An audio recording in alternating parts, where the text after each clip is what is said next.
अस्सलाम वालेकुम। प्रोग्राम सवाल के साथ मैं हूं मारिया मेमन। आज की टॉप स्टोरीज हैं। तहरीक इंसाफ अमरीकी इलेक्शन के बाद पुरुम्मीद नजर आ रही है। उनकी बॉडी लैंग्वेज, उनकी ट्वीट्स, उनका बयानिया इलेक्शन में ट्रंप की जीत के बाद से उनके बड़े वाज़े तौर पे हम देख रहे हैं कि एक यूफोरिया है पीटीआई के कैंप में। प्रोग्राम के पहले से इस पर बात करेंगे। उसके बाद मिनी बजट आ रहा है, ये बात फाइनेंस मिनिस्टर साहब ने खुद कही 2 दिन पहले, और उसमें मजीद टैक्सेस भी लग सकते हैं, ये बात भी फाइनेंस मिनिस्टर साहब ने हमें बताई है।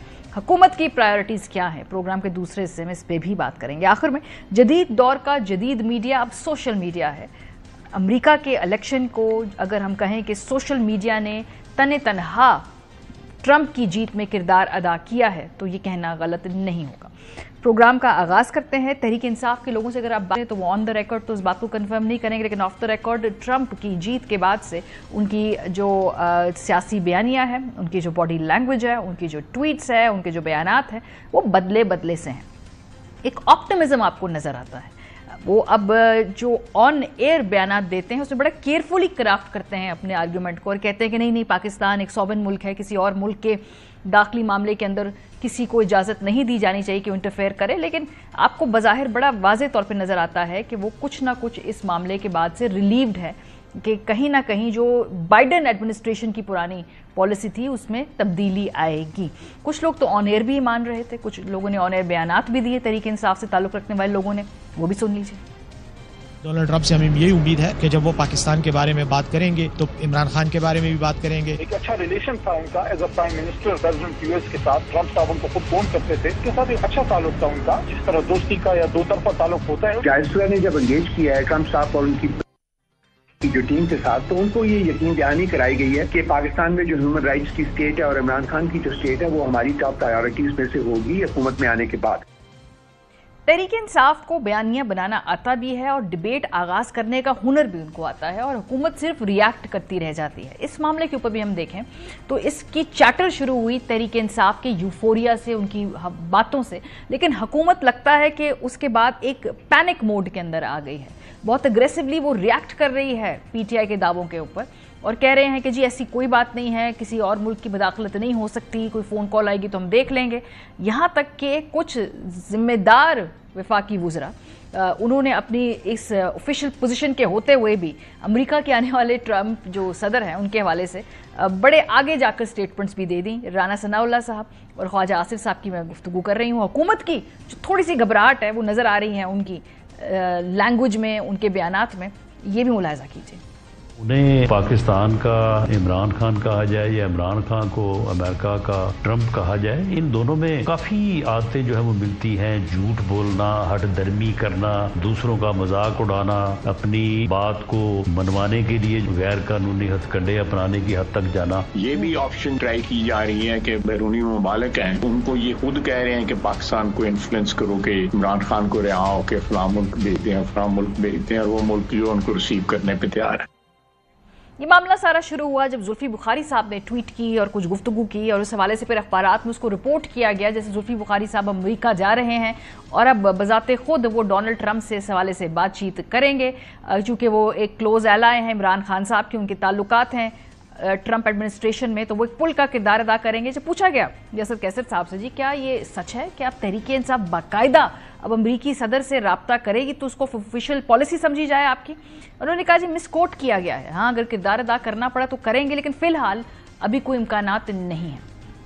पीटीआई बिलीव करती है कि पाकिस्तान एक सॉवरेन कंट्री है। हाँ। हम किसी मुल्क की मुदाखलत पे यकीन नहीं रखते, न किसी मुल्क को इजाजत देते कि हमारे मुल्क के मामलात में मुदाखलत करे। जुल्फी बुखारी साहब से मेरी बात हुई है, उसने कोई ऐसी बात नहीं की है, ये और जो बात किया उसको मिसकोट किया गया है। वो इस वक्त कोई प्लान नहीं रखते, न कोई अभी उसके साथ राबिता है। जब अगर जरूरत हुई और मुझे कहा गया तो मैं भी किरदार अदा करूंगा।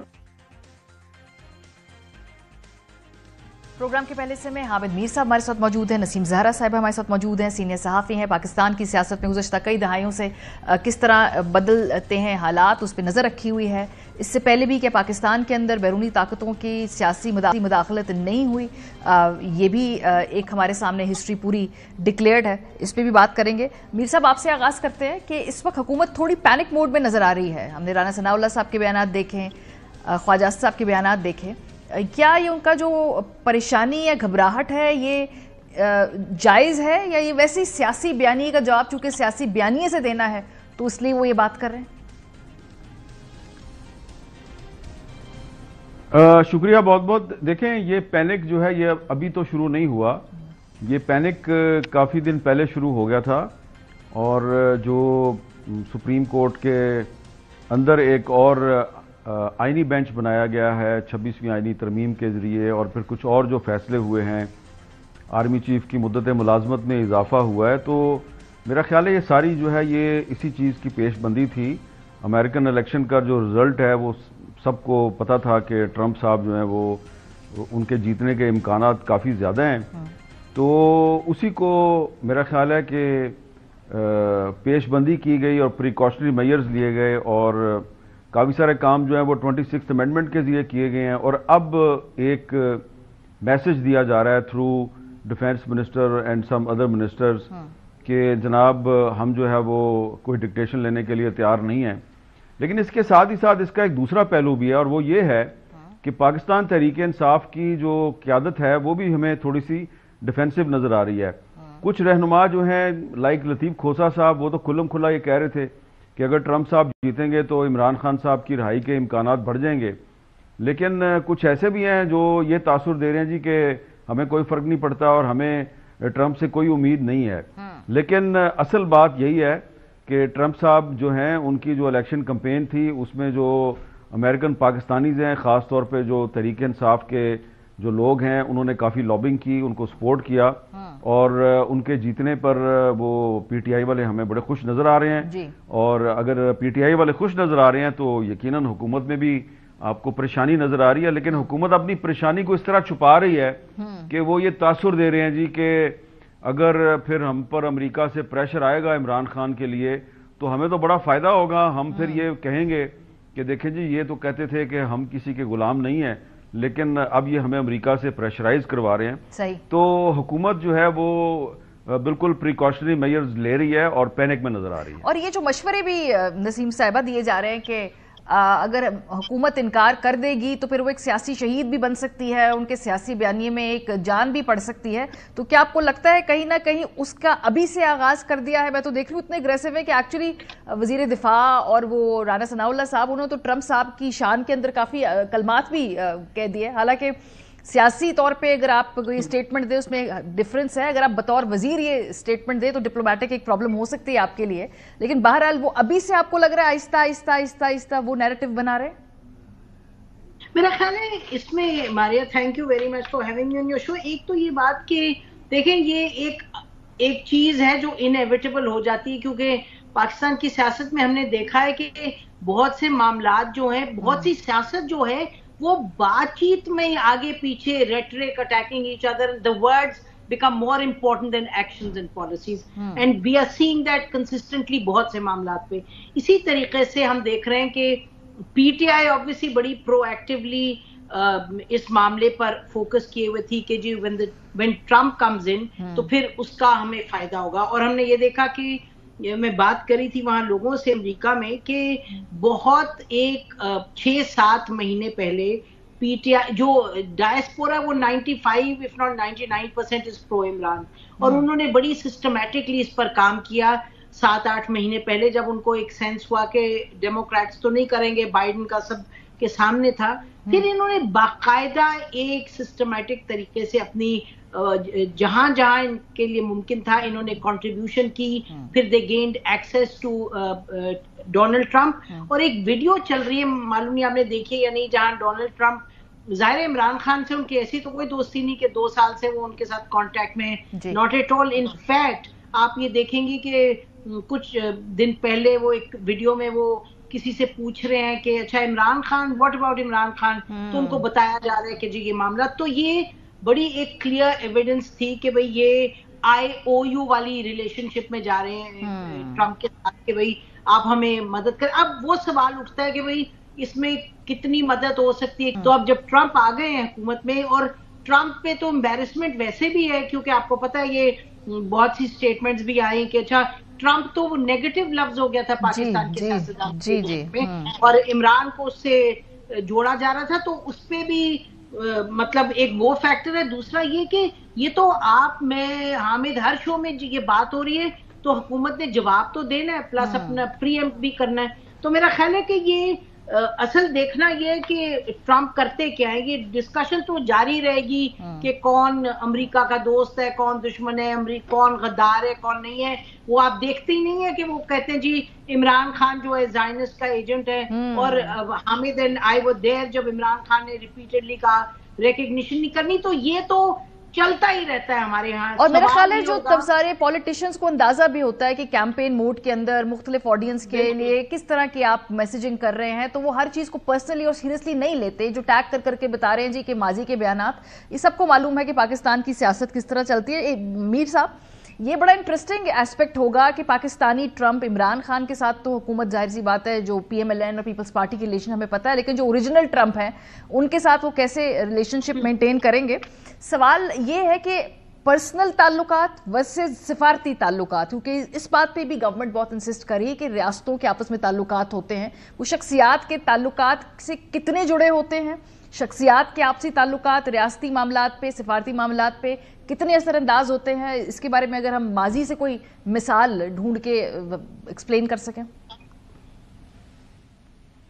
देखें, ये बात तो दुरुस्त है कि अमेरिका जैसा जो मुल्क है उसमें हुकूमतें बदलने से जो रियासत की पॉलिसी है वो उसमें इतनी ज्यादा तब्दीली नहीं आती। लेकिन आप ये देखें कि जब ट्रंप साहब जो हैं वो पहले जब अमेरिका के सदर बने थे तो उन्होंने कुछ इश्यूज पर एक स्टैंड लिया। आपको याद होगा कि शुरू में इमरान खान भी उनके बारे में बड़े नेगेटिव कलमात कहते थे। मुझे याद है मेरे साथ एक इंटरव्यू था इमरान खान साहब का, उसमें उन्होंने नवाज शरीफ को ट्रंप के साथ तशबीह दे दी थी। उन्होंने कहा ये नवाज शरीफ और ट्रंप एक ही तरह के लोग हैं, ये बिजनेसमैन भी हैं और सियासत में अपनी फैमिलीज को भी ले आते हैं।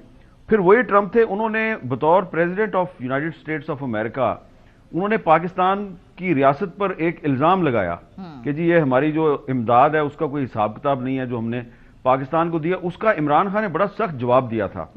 तो एक मौका था जब ट्रंप जो है वो जो अमेरिका की जो रियासती पॉलिसी है पाकिस्तान के बारे में वो उसको सामने रखकर पाकिस्तान पे तनकीद कर रहे थे।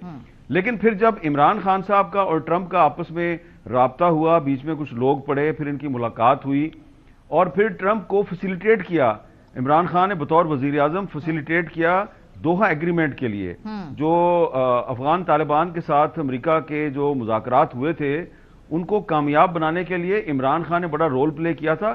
और मुझे अच्छी तरह याद है कि उन दिनों में उस वक्त के जो आर्मी चीफ थे जनरल कमर जवेद बाजवा और DGISI जनरल फैज हमीद, ये कोई इतने ऑप्टिमिस्टिक नहीं थे अफगान तालिबान के साथ अमेरिका के मुज़ाकरात के हवाले से। सही। तो इमरान खान साहब ने इनको इंसिस्ट किया और इमरान खान साहब ने खुद अफगान तालिबान के साथ अपने जो रवाबत हैं उनको इस्तेमाल किया और उनको मजबूर किया कि आप अमेरिका के साथ दोहा एग्रीमेंट करें। और उसका बाद में फिर जो ट्रंप है वो तो चले गए, लेकिन अमेरिका को उसका फायदा भी हुआ, नुकसान भी हुआ। तो ये जो एक ट्रंप और इमरान खान की बराह रास्त तो मुलाकातें कम रही हैं, लेकिन इनका एक पर्सनल रेपो बन गया था। तो मुझे लगता है कि वही जो पर्सनल रेपो है उसका अंदाजा है हमारे आज की जो हुकूमत है पाकिस्तान की, कुछ लोगों को उसका अंदाजा है।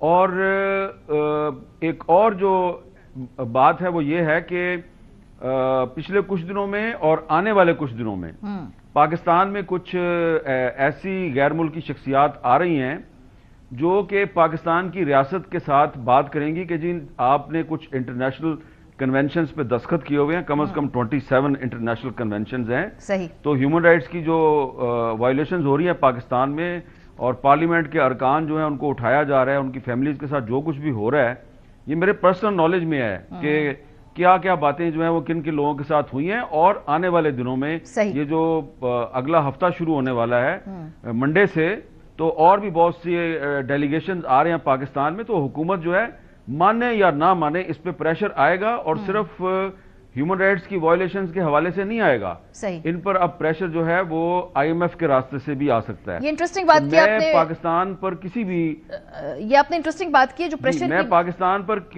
किसी भी मैं सिर्फ ये कहना चाह रहा हूं कि मैं पाकिस्तान की रियासत पर किसी भी गैर मुल्की प्रेशर का मैं हामी नहीं हूं, मैं उसके खिलाफ हूं। लेकिन अगर पाकिस्तान की रियासत जो है वो अपने ही आइन की खिलाफ वर्जी करते हुए ह्यूमन राइट्स की वायलेशंस करेगी और जो आलमी इदारे हैं उनसे कहे कि हमें इमदाद भी दो, और इमदाद जो है वो जिन इंटरनेशनल कन्वेंशंस पे दस्तखत करके आपने इमदाद ली है, आप उन इंटरनेशनल कन्वेंशंस की वायलेशन भी करें और फिर आप तवक्को करें कि कोई आपसे पूछे भी ना, तो ये पॉसिबल नहीं है। इसलिए जो नेक्स्ट वीक है वो इस हुकूमत के लिए अहम है, आप काफी कह रही हैं नसीम साहिबा। लेकिन इस दौरान जो पिछले 1 महीने के अंदर में देखा, बड़ी ही हंगामी तौर पे गवर्नमेंट ने बहुत ज्यादा, गवर्नमेंट तो नहीं कहूंगी मैं, गवर्नमेंट ने क्या स्पेस गेन करनी है, ओवरऑल जो डिस्पेंसेशन है मुक्तदरा ने बड़ी स्पेस गेन कर लिया है इस दौरान, तो वो तो कंफर्टेबल है ना। अब अगर प्रेशर आता भी है तो जो बहुत सारी पेशबंदी के काम है वो कर लिए, और फिर पर्सनल रेपो क्या कभी कभी ओवर कम कर देती है सिफारती ताल्लुकात के ऊपर, क्या हावी हो जाती है।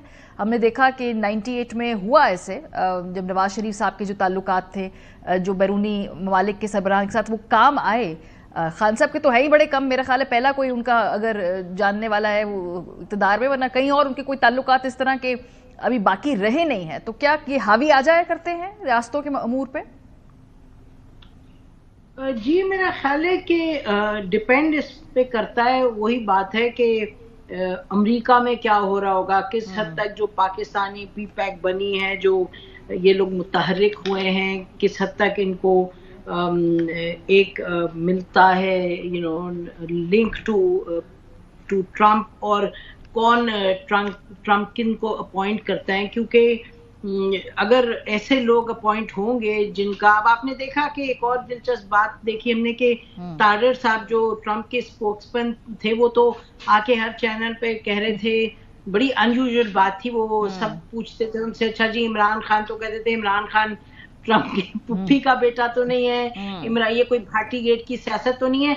तो वो तो आके बहुत एक्टिवली, लगता है कि ये बड़ा कोइंसिडेंस था कि एक्टिवली आके हर चैनल पे कह रहे थे कि इमरान से कोई ताल्लुक नहीं होगा ट्रम्प का, और Trump is not going to focus on this. लेकिन वो क्लिंटन का जो आपने जिक्र किया, उनका बिल क्लिंटन की और नवाज शरीफ साहब का जो एक ताल्लुक था, रिश्ता था, और किस तरीके से फिर और ममालिक भी, लेबनान भी, सऊदी अरेबिया भी इन्वॉल्व हुआ, वो तो होते हम नहीं देख रहे। लेकिन ये I don't put it pass possibility के डोनाल्ड ट्रम्प अपने किसी स्टेट डिपार्टमेंट किसी लेवल के शख्स से कहें कि जी आप इन्वॉल्व हो जाएं।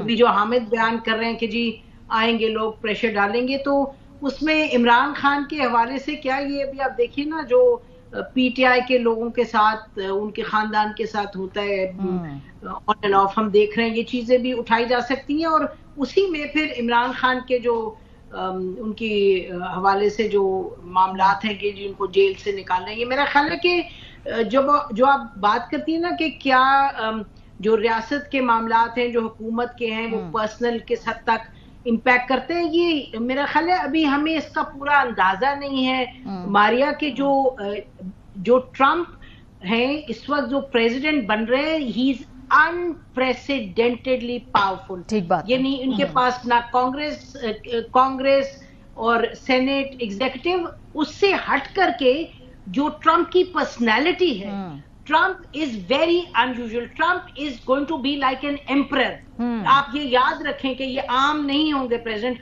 ये जो अमेरिकन एस्टेब्लिशमेंट है उसके बहुत से जो पैटर्न्स हैं ऑफ वर्किंग, जो पॉलिसी प्रेफरेंसेस है, उसको ये ओवरटर्न करें। आप देख रहे हैं वो जो उनका तरीका, डीप स्टेट ने तो कोशिश की थी कि वो बने ही ना। और बड़ी दिलचस्प बात है, जब हम कह रहे थे 2-3 दिन पहले बहुत कि भाई ये अब यही बनेंगे ट्रम्प, तो इतने मुझे फोन मैसेजेस आए, उन्होंने कहा you don't understand, American establishment is against him, वो बन ही नहीं सकता। तो मेरा मतलब कहने का कि ये वो शख्स हैं जिन्होंने एस्टेब्लिशमेंट को मार के, और ये जैसे ना कि खंबे को वोट मिल जाएगा, तो ट्रम्प तो खंबा बन गए थे जैसे पाकिस्तानी सियासत में होता है। तो आई थिंक ये अगर इनको ये थोड़ा मोबिलाइज ये करें और पाकिस्तानी जो कम्युनिटी है एक्टिव हो, तो मेरा ख्याल है कि Trump will pick up the Imran Khan factor. और ये जैसे अभी आप देखें ना, ये फैक्टर उठा के तो प्रेशर डालना नहीं डालना, मेरा ख्याल है ये प्रेशर से कम ये नेगोशिएशंस की तरफ जाएंगे। और अभी ये मामला आया नहीं, तो उससे पहले हमने देखा प्रीएम्प्टिवली साजिद तारिर साहब को कहा गया कि जी जाकर जरा वहां पे बातचीत करें। सो मीर साहब, अभी सूरत हाल आपके नजदीक क्या है? अगर हम देखें तो सुप्रीम कोर्ट में जो हुकूमत अपने अज़ाइम में कामयाब हो गई, जो भी कानून साजी करनी थी अगले साल के हवाले से वो भी हुकूमत की जानिब से कर ली गई। अब इमरान खान साहब जेल के अंदर हैं, तो अभी कुछ हफ्ते के लिए तो हुकूमत के लिए अगर ये प्रेशर बाहर से आता भी है, लेकिन डोमेस्टिकली तो चीज़ें अंडर कंट्रोल हैं। अपोजिशन अब में अब उतनी जान शायद नहीं हो इमीडिएटली कोई तहरीक चलाने की या कोई टफ टाइम देने की। जी, इसी तरह अगर आपको याद हो तो इसी तरह के सवालात जो हैं वो 2021 में और 2022 में जब इमरान खान साहब प्राइम मिनिस्टर थे तो इसी तरह के सवालात मुख्तलिफ शोज में जब मुझे किए जाते थे तो मैं उनको यही कहता था कि भाईजान आप सही कह रहे हैं, ऑपोजिशन जो है वो बड़ी कमज़ोर है, नवाज शरीफ साहब पाकिस्तान से बाहर बैठे हुए हैं और पाकिस्तान में जो है वो मुहाज संभाला हुआ सिर्फ मौलाना फजलुर रहमान ने, लेकिन इमरान खान के लिए सबसे बड़ा खतरा खुद इमरान खान है। तो सिचुएशन मेरा ख्याल है वही है और इस वक्त भी ठीक है, आपको नजर आ रहा है कि जी ऑपोजिशन बड़ी कमजोर है। 26वीं आईनी तरमीम के बाद हुकूमत के पांव बड़े मजबूत हो गए हैं। आज तो वजीर आजम शहबाज शरीफ साहब जो है उन्होंने बहुत से रिलीफ पैकेजेस का भी ऐलान किया है, लेकिन जो इस वक्त हुकूमत के अंदर जो सूरत हाल है वो भी हम जानते हैं और मुझे लगता है कि इस हुकूमत के लिए सबसे बड़ा खतरा खुद ये हुकूमत ही है। इस हुकूमत के अंदर जो है वो खासतौर पर मुस्लिम लीग नून के अंदर जो इस वक्त एक पावर स्ट्रगल चल रही है जो कि पहले नहीं थी, लेकिन अब वो कुछ बहुत ज्यादा जो है वो वाज़े हो गई है। उस पावर स्ट्रगल का ऑपोजिशन को फायदा हो सकता है और 9 नवंबर को जो स्वाबी में जलसा हो रहा है उसमें देखते हैं कि तहरीक इंसाफ जो है वो क्या ऐलान करती है और वो जो ऐलान होगा उस पर ही इन्हिसार होगा जो हुकूमत की जो आइंदा पॉलिसी है कि वो फिर क्या करेंगे, क्या मजीद क्रैकडाउन करेंगे। अगर तहरीक इंसाफ लोगों को सड़कों पे लाने की कोशिश करती है और हुकूमत जो है वो क्रैकडाउन करती है, तो जो मैंने पहले आपको जिक्र किया कि कुछ आलमी ताकतें ऐसी भी हैं, वो सिर्फ उसमें अमेरिका शामिल नहीं है और भी बहुत से मुमालिक शामिल हैं, तो वो भी नजर रखे हुए हैं और ह्यूमन राइट्स वायलेशंस जो है वो उनके लिए बड़ी अहम है। तो फिर हुकूमत के लिए बड़ा मसला हो जाएगा। फिर जुडिशरी जो है उसमें ठीक है, अब एक कॉन्स्टिट्यूशनल बेंच भी बन गया, लेकिन जो आज जुडिशल कमीशन का जो इजलास हुआ और फिर जो प्रेस रिलीज जारी हुआ है उसमें आप देख रहे हैं कि जो इस्लामाबाद हाई कोर्ट के जजेस की जो शिकायत हैं उनका दोबारा जो है उनका जायजा लेने का भी फैसला किया गया है। सही। तो 26वीं आईनी तरमीम से यकीनन हुकूमत जो है वो अपना ये तासुर देने में कामयाब हो गई है कि everything is under their control. लेकिन नेक्स्ट वीक से जो डेवलपमेंट्स होने वाली हैं तो उसमें मुझे लगता है कि तहरीक इंसाफ के लिए भी बहुत से इम्तिहानात हैं और हुकूमत के लिए भी बहुत से इम्तिहानात। जी नसीम साहिबा, आप करती हैं इस बात से एग्री कि हुकूमत को चले अपने जो पॉलिटिकल या अपनी जो गवर्नेंस इश्यूज के का प्रेशर के अलावा ऑपोजिशन की तरफ से कोई खतरा है, कोई टफ टाइम मिलने का इम्कान है, कुछ ऐसी street movement Tehreek Insaf announce कर सकती है कि हुकूमत परेशानी में पड़ जाए? जी, अंदाजा तो यही है कि तहरीक इंसाफ कोई कल के हवाले से भी हम जब बात करते तहरीक इंसाफ के लोगों से, मेरा ख्याल है उनके अंदर आपस में भी क्लैरिटी नहीं है। Street power as a instrument for change या प्रेशर ऑन द गवर्नमेंट वो मुझे दिखाई नहीं देता है। सही, बहुत शुक्रिया नसीम जहरा साहिबा। हामिद मीर साहब हमारे साथ प्रोग्राम के हिस्से के अंदर मौजूद थे। ब्रेक पे जाएंगे, जब वापस आएंगे तनख्वाहदार तबके पे टैक्स लगाने जा रही है गवर्नमेंट, लग सकता है, ये बात खुद इस वक्त फाइनेंस मिनिस्टर ने की। एक तरफ ये सूरत हाल है, दूसरी तरफ गवर्नमेंट की प्रायोरिटीज क्या है ये भी आपको दिखाते हैं। ब्रेक के बाद हमारे साथ रहिए। सियासी फ्रंट पे अगर हम देखें तो ये महीना अगर हुकूमत के प्रिज्म से देखें तो उनके लिए बेहतर है, क्योंकि उन्होंने पॉलिटिकली बहुत सारी चीज़ों के ऊपर अपनी गिरफ्त मजबूत कर ली है। खासतौर पे 26वीं तरमीम और उससे जुड़ी दीगर लेजिस्लेशन के बाद हुकूमत बज़ाहिर कंफर्टेबल नजर आ रही है, लेकिन इकॉनमी का जो मामला है उस पे मजीद बड़े खतरात और बड़े चैलेंजेस उभर कर सामने आ रहे हैं। जो टैक्स कलेक्शन के हवाले से जैसा कि एक्सपेक्टेड था, गवर्नमेंट अपने ही बनाए हुए जो तमाम टारगेट्स थे उनको मीट नहीं कर पा रही है। फिर उसके बाद क्या होगा? उसके बाद ये होगा कि तनख्वाहदार तबके के ऊपर टैक्स अगर लगाना पड़ा तो गवर्नमेंट मजीद टैक्स लगाएगी। ये किसने कहा है जी? ये वजीर खजाना औरंगजेब साहब ने 2 दिन पहले एक तकरीब से खिताब करते हुए कहा है, सुनिए। अगर ये टैक्स रेवेन्यूज हम इस दफा ना बढ़ा सके, क्या चॉइस है हमारे पास? Going back to the same for more? Salaried class and manufacturing sector, right? It's not sustainable anymore. तो चॉइस ये है कि तनख्वाहदार तबके के ऊपर आप ये टैक्स लगा दीजिए, लेकिन वो कह रहे हैं ये भी चॉइस नहीं है। फिर दूसरी चॉइस क्या है जी? दूसरी चॉइस है कि मिनी बजट लेकर आया जाए, यानी कि जो ऑलरेडी आप इतनी चीज़ों के खर्चा उठा रहे हैं, जिसमें आप कीमतें इन्फ्लेटेड प्राइसेस के ऊपर दे रहे हैं, उसमें मजीद इजाफा किया जाए। और इसकी तरफ इशारा किया था उमर अयूब साहब ने भी, जरा सुनिए। IMF के जो ये टारगेट्स नहीं पूरे कर रहे, मैंने 17 सितंबर को भी कहा था कि नहीं पूरा कर सकेंगे फाइनेंस कमेटी की मीटिंग में, और ये हुकूमत झूठ बोल रही है और मिनी बजट का टारगेट सामने ये ला रहे हैं। मिनी बजट इनको लाना पड़ेगा, इसकी हम लोग मजम्मत करते हैं। मुल्क में महंगाई का एक सैलाब है जो इनके कंट्रोल में आउट है, मुल्क में बेचैनी है जो इस हुकूमत के कंट्रोल में बिल्कुल नहीं है। मिनी बजट के हवाले से आज मेहताब हैदर साहब ने भी एक स्टोरी की है द न्यूज़ के अंदर, और वो कहते हैं कि FBR को मौजूदा माली साल के पहले 4 माह में 190 अरब रुपए की आमदनी की कमी का सामना करना पड़ रहा है। ज़राए के मुताबिक टैक्स वसूलियों की कमी को पूरा करने के लिए IMF ने पाकिस्तान को 500 अरब रुपए का मिनी बजट लाने की हिदायत कर दी है। ज़राए के मुताबिक IMF हदफ को पूरा करने के लिए हुकूमत के पास 2 ऑप्शन है। पहला ऑप्शन ये है कि हुकूमत को अपने खर्चात में कमी करना। दूसरा ऑप्शन है 190 अरब के शॉर्टफॉल को पूरा करने के लिए मिनी बजट लाना होगा। बजट अहदाफ और मौशी कारकर्दगी का जायजा लेने के लिए IMF मिशन नेथन पोर्टर की क़यादत में 11 से 15 नवंबर तक पाकिस्तानी हुकाम से मुज़ाकरात करेंगे, जिसके बाद हुकूमत पाकिस्तान अपना अगला कदम उठाएगी। पैसे नहीं है, अपने टैक्स रेवेन्यूज़ के हवाले से हम अपनी कमिटमेंट्स मीट नहीं कर पा रहे हैं। IMF को हमने बहुत भारी भरकम सवालात के जवाब देने हैं, लेकिन इस दौरान हम कर क्या रहे हैं जी? इस दौरान हमने ये किया है कि जजेस की तादाद सबसे पहले तो हमने बढ़ाई है, 17 से इसको बढ़ाकर 34 कर दिया है। हुकूमत कहती है जी अपर सीलिंग है, इतने तो नहीं होंगे, लेकिन 34 से नीचे नीचे ही होंगे, लेकिन हम जजेस की तादाद बढ़ा रहे हैं। चलें, अगर आपके कोई बहुत आईनी मुकदमात है उसके लिए आपने जजेस की तादाद बढ़ाई, तो मामला यहीं तक नहीं रुका। उसके बाद हमने देखा कि जजेस के अलाउंसेस में भी खातिर ख्वाह इजाफा कर दिया है इस गवर्नमेंट ने, और वफाकी वजारत कानून और इंसाफ की जानिब से जारी नोटिफिकेशन के मुताबिक सुप्रीम कोर्ट के जजों को मिलने वाला हाउस रेंट और जुडिशल अलाउंस में माहाना 10 लाख रुपए से जायद का इजाफा किया गया है।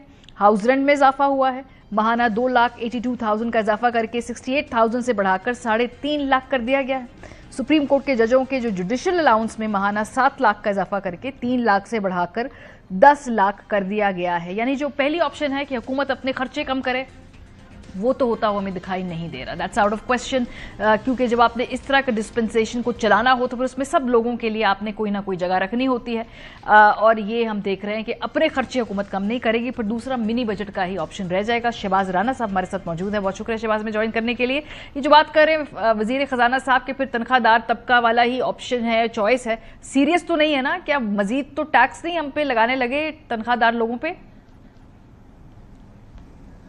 जी बिस्मिल्लाहिर्रहमानिर्रहीम, बहुत शुक्रिया आपका।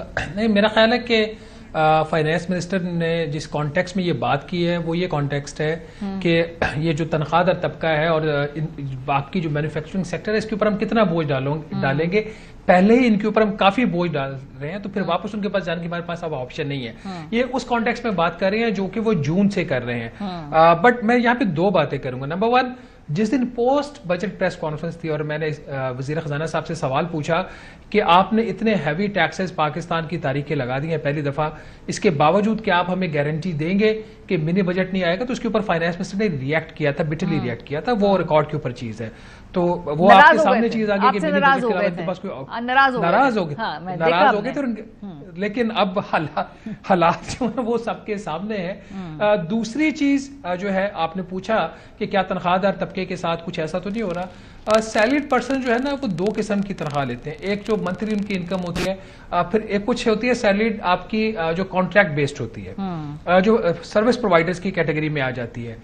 जो डायरेक्ट आपकी सैलरी है मंथली फिक्स्ड, उसके ऊपर तो शायद ये इंक्रीज फौरी ना कर सके, लेकिन वो जो प्रोफेशनल सर्विसेज वाली प्रोविजन वाली है उसके ऊपर अभी जो इनकम टैक्स का रेट है 11% है, वो 12% हो सकता है। ठीक है, that is not out of the question. ये है उसके लिए जो फाइलर है, नॉन फाइलर का ये डबल रेट होता है। तो एक तो ये चीज, और ये जो जितने भी इकदाम होने हैं मिनी बजट के, उसमें कम से कम 5-6 इकदाम, ये तो वो चीजें जो IMF की जो डॉक्यूमेंट रिलीज हुआ है उसकी जो मीटिंग हुई थी बोर्ड के अप्रूवल के बाद, उसमें दिया हुआ है। उसमें क्या क्या चीज है, उसमें तो फिर दोबारा इकोनॉमी के सत्यानाश करने का फार्मूला है ना। वो फार्मूला ये है कि जो दरामदाद है उसके ऊपर जो चाहे रॉ मटेरियल्स की आपकी जो दरामदाद आपका कमर्शियल इंपोर्टर कर रहा है या इंडस्ट्रियलिस्ट कर रहा है, अब जो रॉ मटेरियल इंपोर्ट कर वो चीज बनाने के लिए कर रहा है, उसके ऊपर जो एडवांस इनकम टैक्स लगाया उसका 1% रेट बता दो, ये कौन सा बजट का प्रपोजल? इस तरह के प्रपोजल से मुल्क चलते हैं। फिर दूसरा उसके ऊपर प्रपोजल ये है कि जो इंडस्ट्रियलिस्ट है जो मशीनरी इंपोर्ट करेगा सनत लगाने के लिए, उसके ऊपर टैक्स का रेट बढ़ा दो 1%। फिर प्रपोजल ये कि जो प्रोफेशनल सर्विस प्रोवाइडर्स हैं, कॉन्ट्रैक्ट बेस हैं, वो उनके ऊपर इनकम टैक्स का रेट बढ़ा दो। फिर प्रपोजल एक ये भी है उसके अंदर के खाद के ऊपर भी आप कोई इस तरह की एफईडी लगा दो। तो ये जो जिस किस्म के प्रपोजल हैं ये अनइम्प्लीमेंटेबल, ऑल द हुकूमत इसको इंप्लीमेंट करना पड़ेगा जो इनके हालात है। मसला ये है मिस मारिया कि इस मुल्क में जो ताकतवर हल्के हैं जिनके पास शटर पावर है वो सड़क पे निकल जाते हैं, और हमारी जो हुकूमत है जो अपने आप को बड़ी मजबूत हुकूमत समझती है, जो कहती है कि हमें हर तरह की सपोर्ट हासिल है, वो ताजर बरादरी के आगे नहीं खड़े हो सकती। 3 माह का IMF का हदफ, ताजर 2 स्कीम का 10 अरब रुपया डॉक्यूमेंट में लिखा हुआ है। मैंने खबर की है जिसको आज तक FBI ने चैलेंज नहीं किया, हुकूमत ने नहीं किया। 3 माह में हार्डली 10 लाख रुपया इकट्ठा हुआ। 99.99% से इन्होंने अपना जो हदफ था ताजरों से टैक्स वसूल करने का मिस किया। अब उसके मुकाबले में आ जाइए, जो तनख्वाहदार तबका है उसने सिर्फ 3 माह में 111 अरब रुपए का टैक्स दिया, जो पिछले माली साल से 56% ज्यादा है। तो ये है वो अदाद शुमार जो चीख चीख के बोल रहे हैं कि हुकूमत की तरजीहात गलत है। जो बजट था हमने उस वक्त बता दिया था ये बजट गलत है, ये हासिल नहीं होगा। हमने उस वक्त आप लोगों को बता दिया था कि जिस किस्म से ये डील नेगोशिएट हुई है ये आगे नहीं चल सकती, ये अनरियलिस्टिक डील है। तो 4 माह बाद रिजल्ट आपके सामने आ गए। अभी अगले हफ्ते जो IMF का वफ्द आ रहा है वो क्या रिव्यू करने के लिए आ रहा है, उससे किस मामलात पे बातचीत होनी है?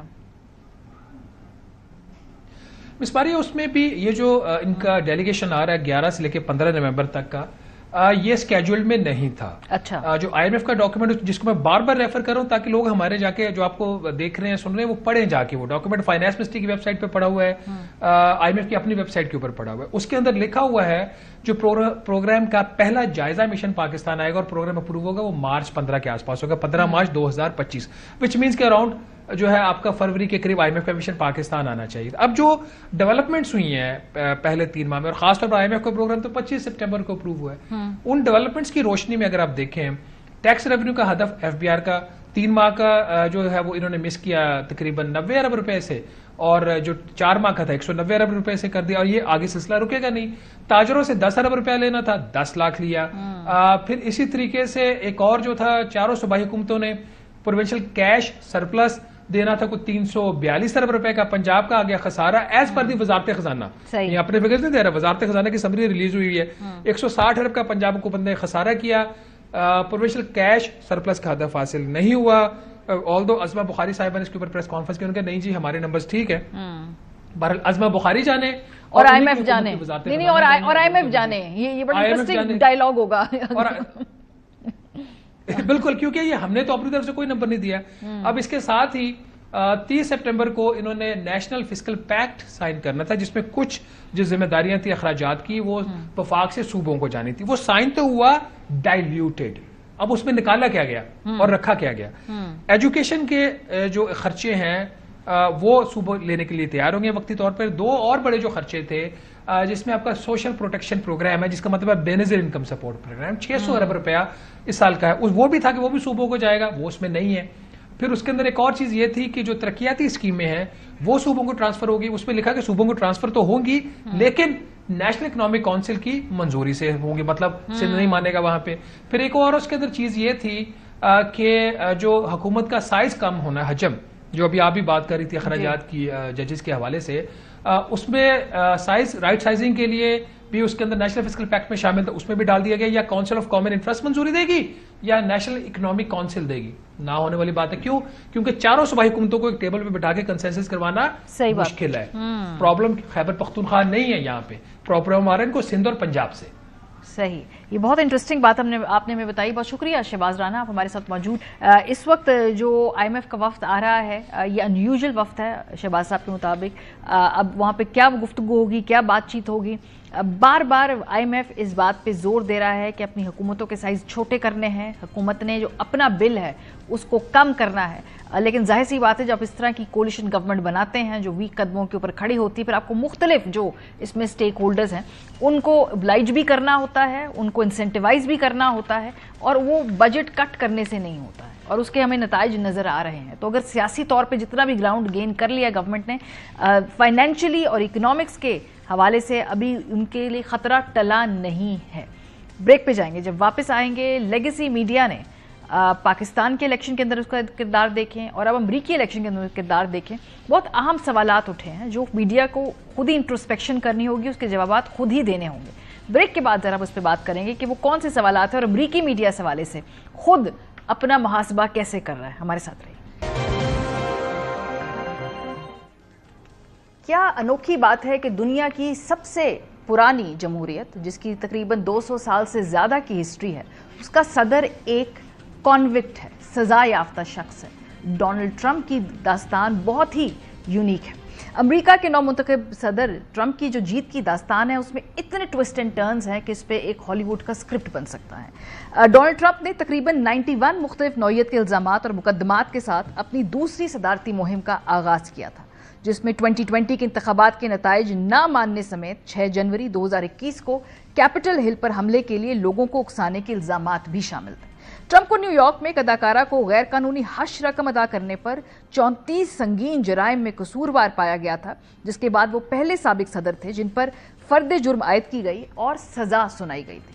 ट्रंप पर $9 बिलियन से ज्यादा का जुर्माना आयद भी किया गया, जब अदालतों ने करार दिया कि उन्होंने मुसन्निफ को बदनाम किया और अपने कारोबार में माली फ्रॉड का इर्तिकाब किया।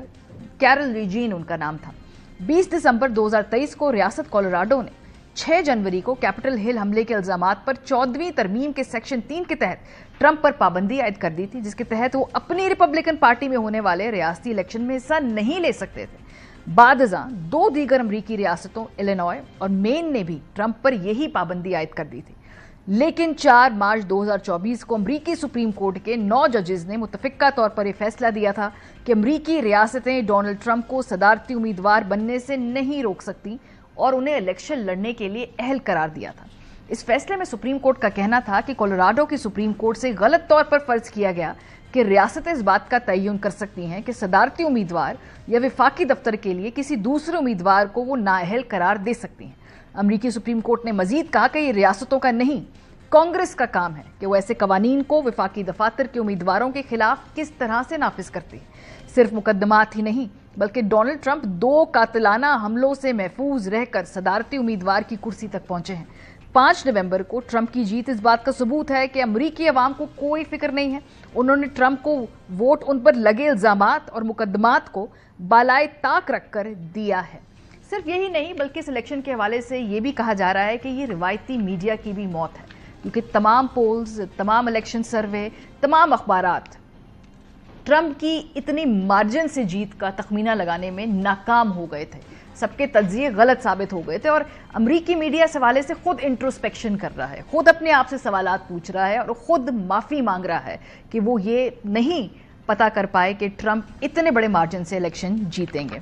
अमरीकी इंतखाबात में CNN के एक आर्टिकल की तरफ आपको लेके चलते हैं। उसके मुताबिक कमला हैरिस की शिकस्त मीडिया की साख, असर रसूख और सामीन पर सवालात उठा रही है। हो सकता है कि कुछ सवालात का जवाब बरसों तक ना मिले। एक तबसरे के मुताबिक द फेडरलिस्ट की मरकजी सुर्खी ट्रंप के बारे में नहीं थी, बल्कि ये कॉर्पोरेट मीडिया इंडस्ट्रियल कॉम्प्लेक्स के बारे में थी, जो कि 2024 का सबसे बड़ा लूजर है। डेली वायर के पॉडकास्टर मैट वॉश ने एक्स पर लिखा कि रिवायती मीडिया बाज़ाब्ता तौर पर मर चुका है क्योंकि उसकी अब बयानिया तरतीब देने की सलाहियत ख़त्म हो गई है। आर्टिकल में छपे एक गुमनाम टेलीविजन ओहदेदार के तबसरे के मुताबिक अगर आधे मुल्क ने फैसला किया है कि ट्रंप सदर बनने के अहल हैं तो उसका मतलब है कि वो इस मीडिया को नहीं पढ़ रहे और हम इस तरह अपने सामीन को मुकम्मल तौर पर खो चुके हैं। एक और तबसरे के मुताबिक जो इंतखाबात की कवरेज और इलेक्शन के बारे में बात करते हैं, उन्हें अब यह मालूम करना होगा कि मुल्क के आधे हिस्से से ज्यादा लोगों की बातचीत को कैसे समझना और सुनना है, जो इलेक्शन की रात उठकर बोला कि बस बहुत हो चुका। तो फिर बयानिया बनाया किसने? अमरीकी इलेक्शन को इम्पैक्ट किया किसने? सोशल मीडिया ने ये फ़र्क डाला है। अमरीकी इलेक्शन के ऊपर। और इस मरतबा अगर हम कहें कि सोशल मीडिया ने अमरीकी इलेक्शन में ट्रंप को जितवाया है तो ये गलत नहीं होगा।